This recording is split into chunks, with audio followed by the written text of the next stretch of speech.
you're competing, huh? I am. Man, my eye is hurting right now, I'm not gonna lie.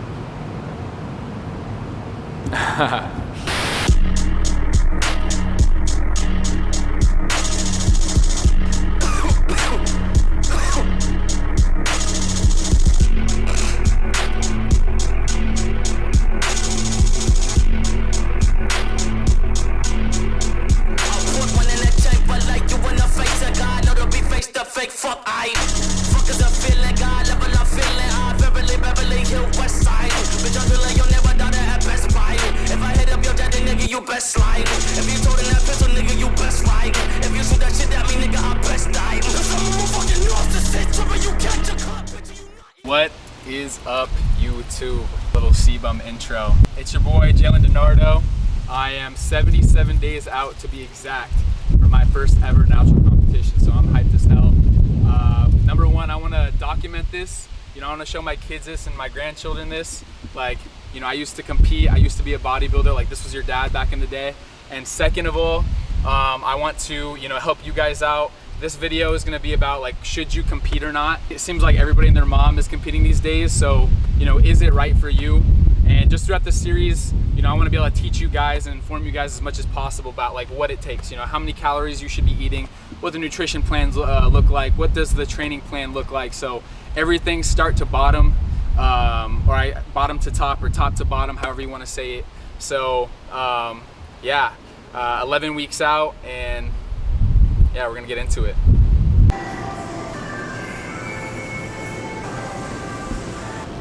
All right, guys, so we're making love to the weights, okay? And we can't just go straight into it. You gotta do a little bit of foreplay. So foreplay is your warm-up. You cannot skip the warm-up. It just makes your overall lift better. It lubricates your joints, so never just hop right into it. You know, get your back warm. I like to do TRX rows. So with these, you wanna keep your hands overhand, and keep your elbows slightly tucked in. You're really gonna squeeze that mid-back and get your scapula warmed up before your movements. I do this on a push, pull day, anything upper body related. So we're gonna do these. Just bring these around, stretch the chest out. If you guys don't have TRX, you can use like a dowel.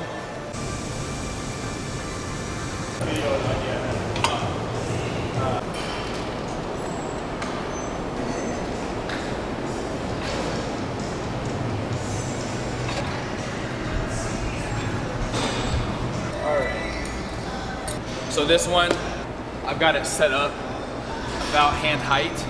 So what this does is, like, if you guys have seen like the leaning cable lateral raise where people go like this, it's completely unnecessary. If you set the cable up to this height, you don't have to lean anymore. And also, when you stretch a muscle, that's where it causes the most muscle damage. So in this position, I'm getting a stretch across the lateral delt. You don't get that with dumbbells, right? With dumbbells, there's no tension down here. With this, you're getting that lateral tension, and you never get a stretch in your delts typically, so that's why I like this exercise a lot. Well, that's causing pressure.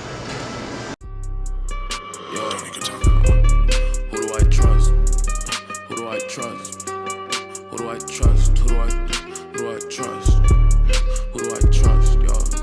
Who do I trust?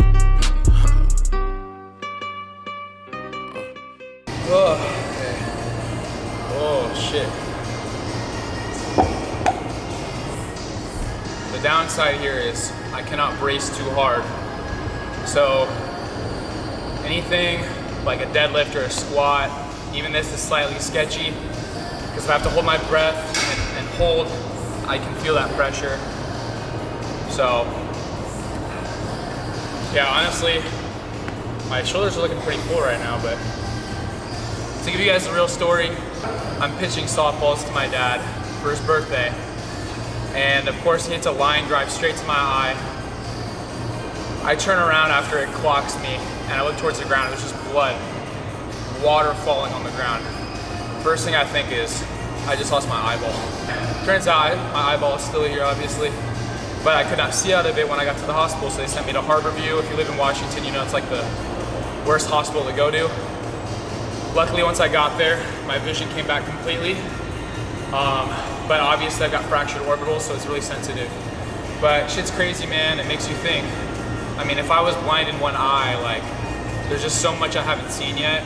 Don't wait to do what you want to do. Like, I think a lot of times we wait for the perfect moment. There's never going to be a perfect moment, right? Like, I've been wanting to do this forever, compete. And it was always like, one day I will, one day I will. The real question is, do you want it to be one day or do you want it to be day one? You get to choose.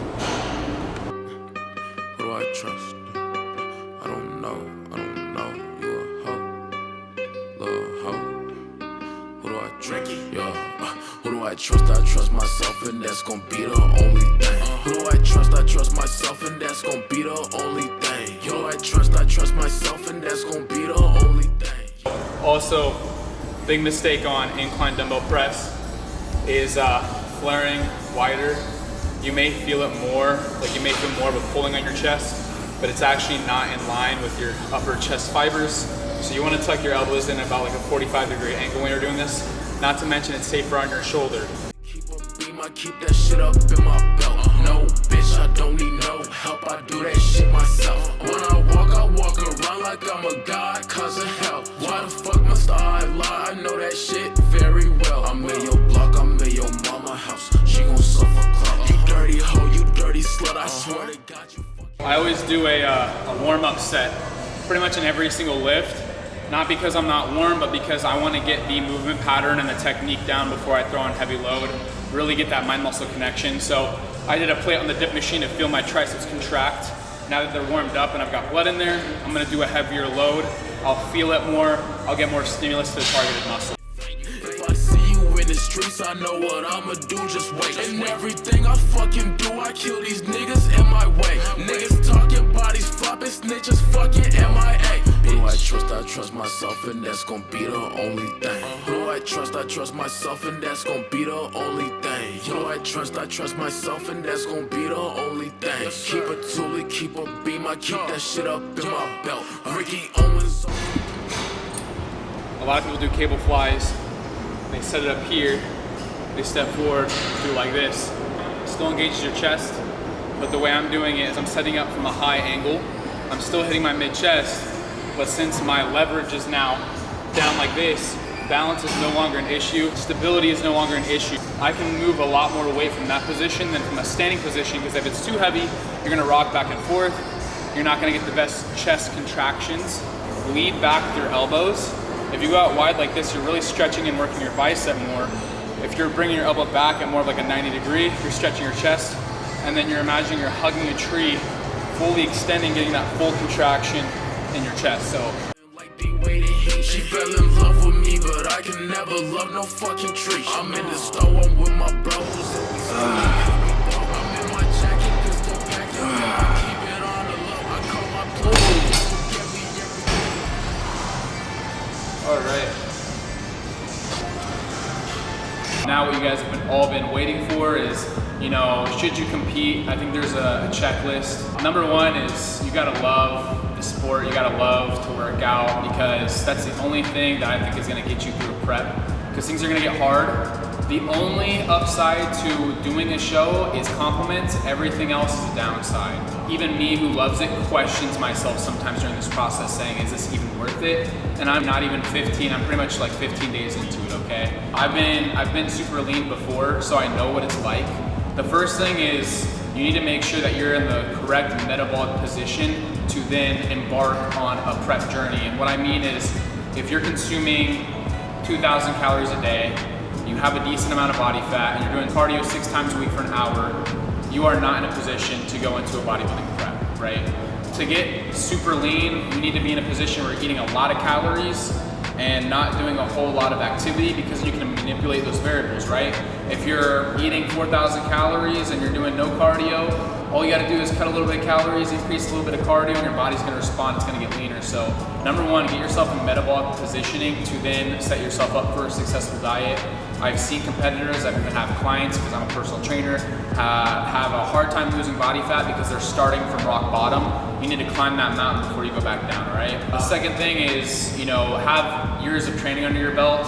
Even me, my biggest fear right now for this comp is I'm gonna be too small, I'm gonna look too stringy.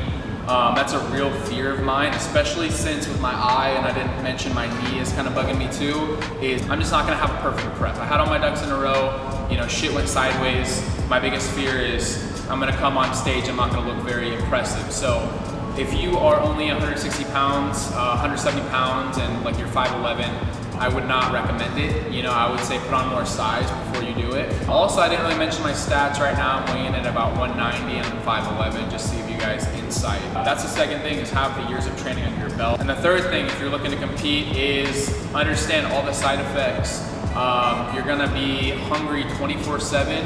And I think 1 out of every 4 competitors develops some sort of eating disorder. So just know that you're at risk. And bodybuilding, this prep thing is not healthy at all. Like, you need to be obsessed. The online fitness industry makes it out to be this like casual, like, oh, I'm gonna compete, you know? It's not like that. Like, it takes a lot of dedication. If you're not naturally lean, man, it's a struggle. You're gonna be hungry 24/7. You're gonna develop cravings.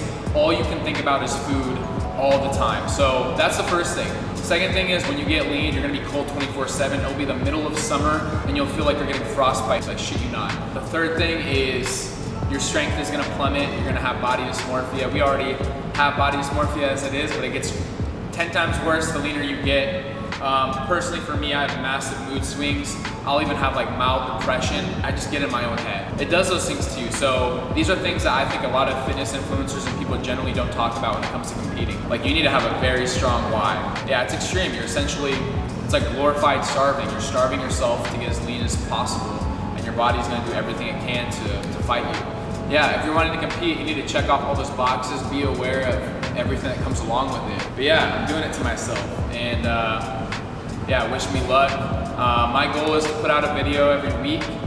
It might be every 2 weeks, but this is a lot of work. You know, there's gonna be a lot of work that goes into editing, filming, all those things. So like I said, it would mean a lot to me if you guys could like, comment for the algorithm. Like I said, if you know me, say hi. If you have questions, put them in the comments, I'll answer them. And put out video ideas. If you guys wanna see, how do I meal prep?